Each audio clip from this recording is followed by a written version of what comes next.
Bonjour et bienvenue dans l'Hebdo, le récapitulatif en 15 minutes chrono des principaux temps forts de la semaine. La saison bat son plein dans les parcs à thème du département. Malgré le temps capricieux, plus de 2000 personnes se pressent chaque jour à Auglis Park. Une bonne affluence qui oblige les salariés à être vigilants. Une mauvaise chute est vite arrivée avec l'humidité du sol. Alors le protocole est bien établi et les rappels sont nombreux pour les saisonniers. Alexandre Lenaour. Les 8 hectares du parc sont encore déserts. Les bassins et les toboggans vides. Pauline, passe 4, passerelle 4. Avant l'ouverture générale à 10h, place au brief pour la dizaine d'opérateurs toboggans sous les ordres de Jérôme, le monsieur sécurité du complexe. Je vous demande d'être vigilant, je vois 2-3 trucs, j'étais pas là pendant plusieurs jours, tu vois, donc j'ai une voile passerelle 3. Soyez vigilants le soir, on a du vent en ce moment, il faut bien verrouiller les loquets pour ceux qui sont en haut. Ce matin, place à un test sur le looping rocket et le turbolence, 2 des 12 toboggans que compte le parc. Ok, ça part. On teste pas les toboggans tous les jours, on le fait surtout quand on va avoir des maintenances. On peut avoir des entreprises qui viennent effectuer des modifications ou tout simplement de la maintenance. Et nous, on fait ces vérifications-là le matin qui nous permettent de s'assurer que le toboggan fonctionne correctement, les capteurs, nos feux fonctionnent correctement. Pour celui-ci, taille minimum d'1,50 m. Comme partout, pas de chaîne ni de bijoux pour éviter tout accrochage. Reste ensuite à s'assurer d'une bonne position. Bras croisés, jambes croisées évidemment, la tête contre la paroi, on reste allongé et comme ça on ira correctement jusqu'à la fin du toboggan. Chaque jour, entre 2500 et 3000 personnes pénètrent sur le parc. Point central, le poste de secours. Aujourd'hui, c'est Kylian qui est à la vigie et tous les matins, même rituel, s'assurer que rien ne manque pour parer à toute éventualité. Le DSA, toujours à vérifier tous les matins, voir s'il est opérationnel. Le sac de secours, vérifier si tout est bon. Et notre trousse de soins, tout ce qui est matériel pour les petits secours, donc du désinfectant, des bandes, compresses, pansements. Au milieu, on va avoir la bouteille d'oxy avec tout ce qui est masque et bavus. Chaque saison, au total, entre 20 et 30 nageurs sauveteurs sont mobilisés sur le parc. Titulaires du BNSSA, ce sont eux en première ligne pour surveiller et assurer les petites interventions. On fait tout pour qu'il n'y ait aucun risque, mais une égratignure, un bobo, une mauvaise réception dans un toboggan, ça peut arriver. On ne prendra pas le risque, s'il faut faire intervenir les pompiers, on les fera intervenir. Mais là, cette année, on n'est qu'à une seule intervention pour déjà presque 50 jours d'ouverture, donc on est pas mal. Ouvert depuis 2016, le parc poursuit sa 8e saison, avec en moyenne la sécurité de près de 200 000 visiteurs à assurer chaque été. Mercredi, la tempête Patricia s'abattait sur la Vendée. Pluie, froid, vent, la météo n'est décidément pas du côté des touristes pour le premier mois de vacances. Ces derniers étaient nombreux à être venus regarder la mer déchaînée sur le remblai de Saint-Gilles-Croix-de-Vie. Grégoire de Châtillon et François Pérez leur ont tendu le micro pour connaître leur programme quand la météo fait grise mine. On se met dans le vent, face au vent, et on apprécie, on admire les vagues. C'est pas tous les jours qu'on voit ça. Le spectacle est magnifique, c'est sympa.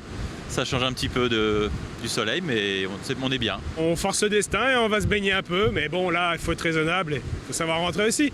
Il y a des jeux de société, c'est bien aussi. On leur explique les drapeaux, on leur explique les contre-courants de la mer et des remous, voilà. On a calé l'heure pour pouvoir sortir et se faire un petit resto en espérant que le temps soit un peu clément comme là pour se balader. On mange des crêpes ou des glaces et on se dirige vers la rue piétonne parce que là sur le remblai c'est vraiment il y a beaucoup de vent, c'est très joli mais elle s'envole un peu. Donc voilà. Allez, on part maintenant à la découverte des petits nids, des hébergements touristiques en bois, design, éco-conçu, durable et de plein pied. Un habitat minimaliste pile dans la tendance. Les premiers petits nids 100% vendéens ont été livrés à Beaurepaire et sont ouverts à la location depuis le week-end dernier. Le reportage de Colline Davy. Voici à quoi ressemble un petit nid. C'est sympa, ouais, c'est chouette. C'est un concept entre la tiny house et la maison en bois, une idée vendéenne et écologique. Vous avez une grande baie qui est destinée à être plein sud.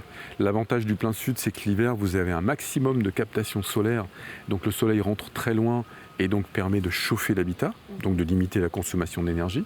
Et l'été, le soleil étant très haut, en fait, la captation du soleil est minimum, ce qui fait que le petit nid ne rentre pas en surchauffe. Au-delà du concept, c'est tout le projet qui est vendéen. Les premiers petits nids ont été livrés à Beaurepaire. L'heure est aux derniers ajustements avant l'ouverture au public. Donc ici, c'est le côté salon. Il y aura quand même un canapé lit pour recevoir des familles, parents, enfants. On avait vraiment envie de construire avec Vinciane un projet qui nous ressemble. Donc hyper nature, hyper convivial, partage. Et on a cherché pour l'hôtellerie plein de styles. On avait des idées bien arrêtées, on ne voulait pas de mobile, on voulait quelque chose de nature. Et on est tombé amoureux des petits nids de Cyril. Et voilà. Et après, une fois que tout était lancé, c'est parti. Reste à trouver un constructeur dans la même veine, local et nature. Spécialiste des maisons en bois, l'entreprise du bocage était toute désignée. Isolant, on travaille sur la laine de bois, donc la laine de bois elle est faite en France, elle n'est pas faite à l'étranger. Donc c'est pas non plus local vendéen, mais on reste sur un domaine national. Tout ce qui est bardage bois ou bois de structure, on a la scierie Pifto Bois qui est à Sainte-Florence, donc une partie de nos bois viennent de chez lui. Donc on reste sur des matériaux, sur du circuit court, quoi. On essaye de privilégier cette partie-là. Ces habitations ne demandent plus qu'à recevoir leurs locataires. Eux parcourront probablement un peu plus de kilomètres. Leur élevage à Berzin-Angus suscitait de nombreuses interrogations des passants et touristes. Ils ont donc trouvé une nouvelle manière de communiquer. Régine et Jean-Luc Caquineau, installés dans le Marais Poitevin depuis 2016, ont réalisé des pancartes avec un QR code. En flashant ce QR code sur téléphone portable, les promeneurs ont accès à une vidéo qui leur explique l'histoire et les origines de ces vaches, tout droit importées d'Écosse. L'agriculture, c'est une activité qui est comme une autre maintenant. On se doit de communiquer dessus, de redorer l'image de l'agriculture qui a parfois été peut-être un petit peu décriée. C'est pour ça qu'on a fait ça et le QR code c'est de plus en plus utilisé suite surtout au Covid.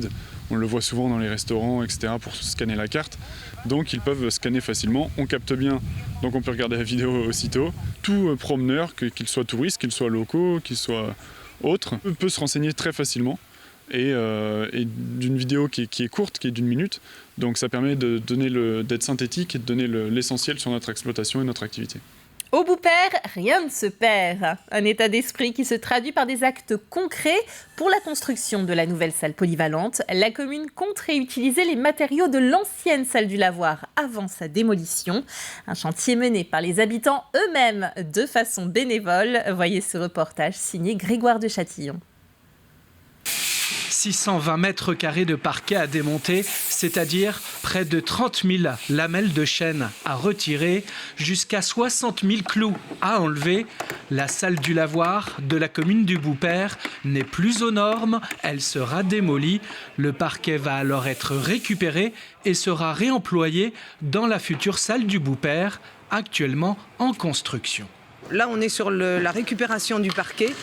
Après, on va récupérer tout l'OSB qui est sur les murs, toutes les dalles de plafond pour l'isolation, tout l'éclairage et les sanitaires qui vont être réemployés soit dans la nouvelle salle, soit au besoin dans les salles communales qui devront avoir des travaux.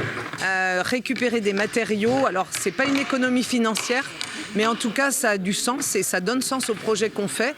Ça complète vraiment l'idée d'aller vers le biosourcé et l'économie des matériaux pour demain. Un projet collectif pour une économie des ressources, c'est le défi que s'est donné la commune avec la participation de ses habitants. Cette salle, Hilaire Guillotot la connaît bien. Il a joué ici au tennis de table pendant 40 ans. Ils m'ont dit, viens nous aider. Alors, je demande avec ça, moi, c'est pas un travail, c'est une distraction qu'on fait, là, c'est de nettoyer ces petites lamelles.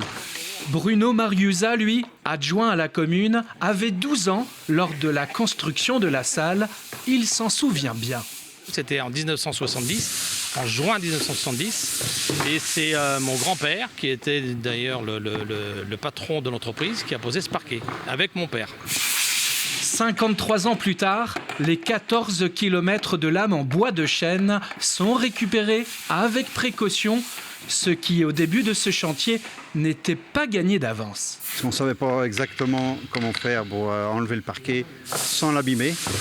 On a fini par trouver une solution, comme vous avez vu, avec le petit levier avec la roulette, qui permettait de récupérer les languettes pas cassées, alors qu'au début, la moitié était à la poubelle. Un levier à roulette inventé par Henri Guéry lui-même pour un chantier vertueux, un projet éco-responsable, bon pour la commune et ses habitants et bon pour la planète.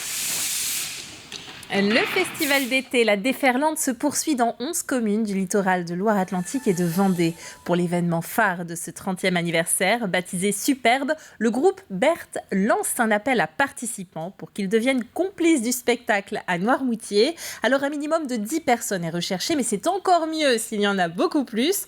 Tout le monde peut être candidat, il n'y a pas de critères de sélection. Le spectacle sera joué le mardi 8 août à l'Herbaudière. Une répétition est prévue le 7 août. Peu importe l'âge, peu importe si vous avez ou non de l'expérience en danse, tout le monde est le bienvenu.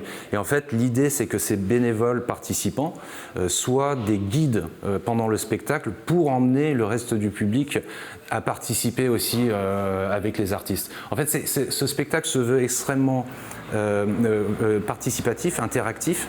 Et donc la logique aussi, c'est de permettre au public présent d'être, comme ils le disent, désinhibé à travers des danses, des pas de danse, etc. Pour candidater, c'est simple, il suffit de prendre contact avec le Centre culturel des Salorges de Noirmoutier-en-l'Île.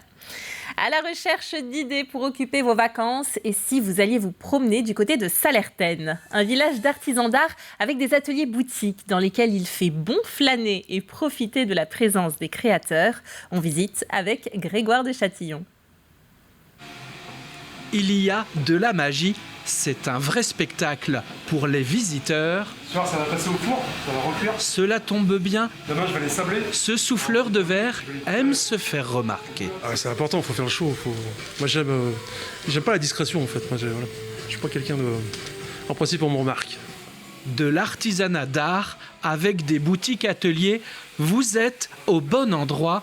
La commune de Salertaine, située dans le nord-ouest du département, c'en est fait une spécialité. Nous sommes des ateliers boutiques. Et je pense que ça, c'est une vraie force, parce que les gens nous voient travailler, ils nous voient les mains dedans, et que ça amène forcément plein de questionnements sur notre travail, sur le temps qu'on passe à faire nos pièces, sur tout un tas en fait, d'aspects de nos métiers qui, je pense, en boutique, les gens n'y penseraient même pas. Un village de créateurs entre terre et mer, situé dans le Marais breton vendéen. Ils sont une vingtaine d'artisans d'art établis ici pendant l'été, parmi lesquels la moitié est installée à l'année, comme Caroline Cousseau. J'ai repris le même volume et le même format. Après 10 ans d'expérience, cette maroquinière a quitté la ville des Herbiers l'année dernière pour enfin résider et travailler à Salertaine. Aux Herbiers, je n'avais pas de boutique. J'avais juste mon atelier qui était à mon domicile. Et en venant ici, l'entreprise a pris une grande ampleur puisque maintenant j'ai un atelier boutique ouvert au grand public. Salertaine draine énormément de monde pendant la période estivale et même pendant la période hivernale. On a une clientèle très fidèle qui revient pendant l'hiver. Donc c'est un vecteur de gros dynamisme pour l'entreprise tout au long de l'année. Salertaine, avec son église romane, son moulin, ses balades en canoë et son jardin public, est le seul village en Vendée labellisé ville et métier d'art.